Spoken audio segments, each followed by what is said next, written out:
Hello friend, আমি ঝুমি ঝুমি ব্লগে আপনাদের সবাইকে স্বাগত। আমি আজ বাগানে চলে এসেছি গাছ লাগাতে। দেখুন আমি কি কি গাছ লাগাই। এটা আমার বাগান। আর এই যে আজকে বাজার থেকে আমি কিছু চারা কিনে নিয়ে এসেছি। আর এখানে আমি কোদালে করে গর্ত করে করে গাছগুলো লাগাবো। তাই কিছুটা মাটি আমি চপিয়ে নিচ্ছি। আপনারা কে কে গাঁদা চারা লাগিয়েছেন বা ফুল চারা লাগিয়েছেন? আর এই যে দেখুন জবা, আমার জবা আগে ছিল, কিন্তু কিছু বাড়ি হওয়ার জন্য জবা গাছটাকে তুলে নিয়েছে।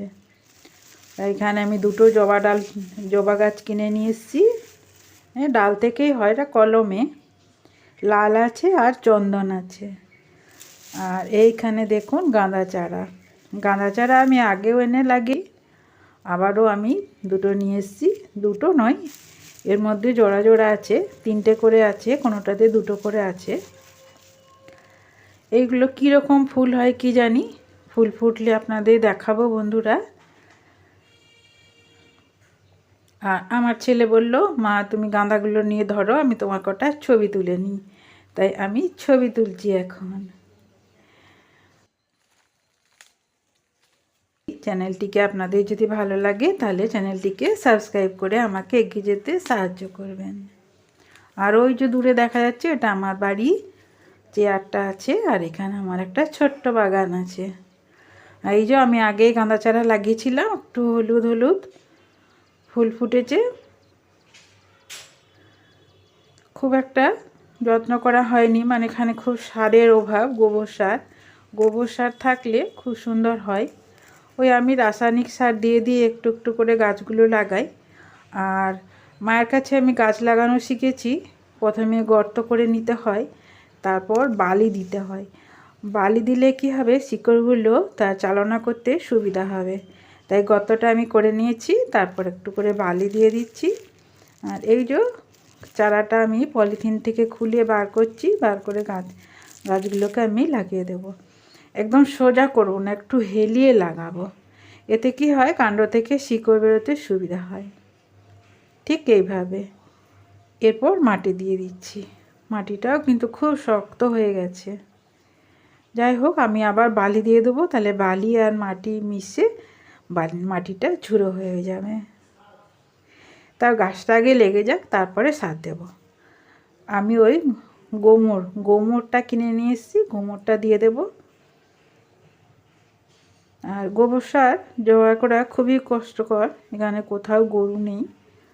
আমরা যেখানে থাকি এটা না গ্রাম না শহর, মিনি টাউনের মতন।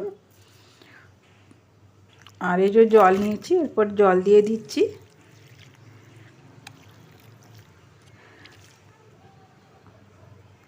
আরেকটা আমি গাঁদা লাগিয়ে নিচ্ছি ঠিক একই পদ্ধতিতে। গাঁদা গাছে বেশি ফুল ফোটার জন্য বন্ধুরা, আপনারা যদি জানেন কি সার দিলে ভালো বেশি ফুল ফুটবে, আমাকে কমেন্টে জানাবেন। আমি ওই গোমরটা দিই, আর ফিউরিডন যেটা বেগুন গাছে দেয় সেটাকে দিই, তাহলে পোকা লাগবে না। শুনেছি ফিউরিডনটা পোকা লাগার পক্ষে, মানে পোকা মারবে, তার সাথে খাদ্য গাছের। আর দিই চা পাতাকে আমি একটা টিনের কৌটোয় রেখে দিই। আর এই যে জবা ডালটা লাগাবো। জবা গাছ আমার আগে ছিল, তো রাজমিস্ত্রি কাজ হচ্ছিল, তারা গাছটাকে তুলে দিয়েছে। জবা ডালে শীতকালে যেমন ফুল পাওয়া যায় না, আবার কিছু কিছু জবা ডালে শীতকালেও ফুল দেয়, যেমন যেটা চন্দন কালারের, সেটা কিন্তু খুব ভালো ফুল দেয়। এখানে আমি আগে থেকে একটু বড় গর্ত করে নিয়েছি, তারপর বসিয়ে দিচ্ছি, তারপর বালি দিয়ে দেবো আর মাটি দিয়ে দেব।